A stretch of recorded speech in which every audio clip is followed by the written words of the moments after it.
அருமையானவர்களே, எப்படி இருக்கீங்க? சந்தோஷமாக இருக்கீங்களா?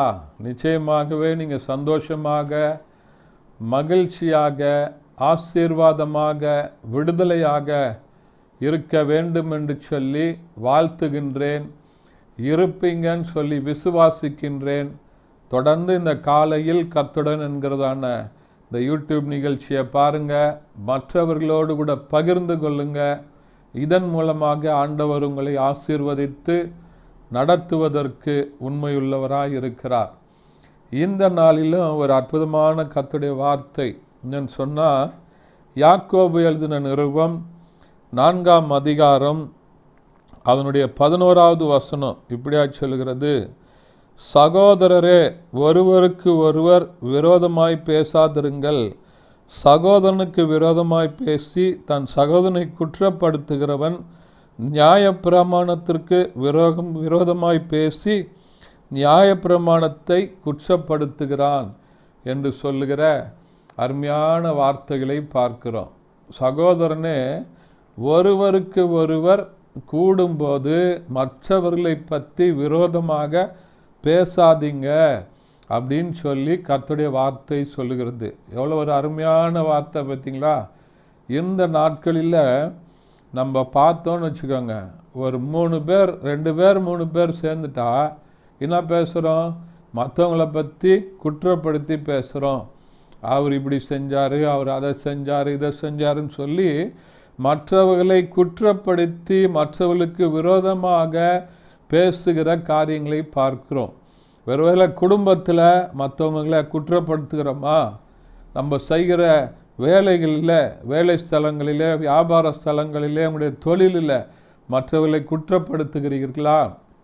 உங்களுடைய ஆவிக்குரிய வாழ்க்கையில், திருச்சபையில், உங்களுடைய ஊழியத்தில், ஆண்டவர் கொடுத்திருக்கிற உங்களுடைய காரியங்களில் நீங்கள் மற்றவர்களை குற்றப்படுத்தி நீங்கள் பேசி உனக்கு தெரிந்த சகோதரனை நீங்கள் குற்றப்படுத்தி பேசுனீங்கன்னா நியாயப்பிரமாணத்திற்கு விரோதமாக பேசுகிறீர்கள் என்று சொல்லி இந்த நாளில் வசனம் சொல்லுகிறது.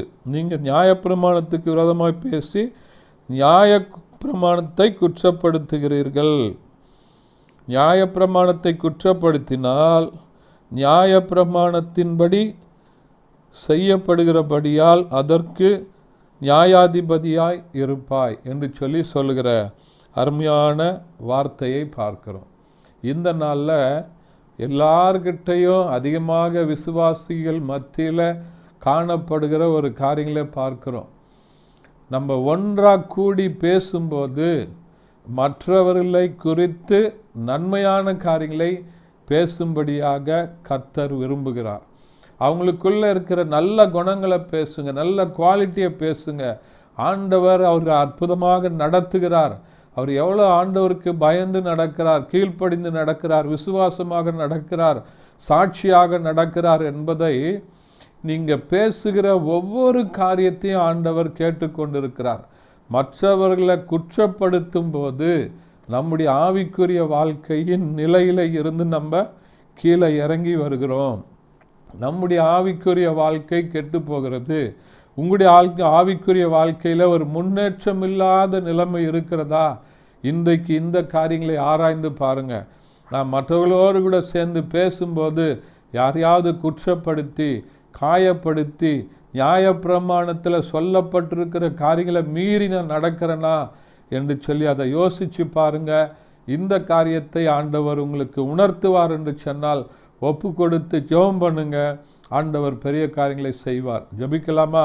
பரிசுத்த பிதாவே, மை துதிக்கிறோம், மை ஸ்தோத்தரிக்கிறோம், நாமத்தை மையப்படுத்துங்கப்பா.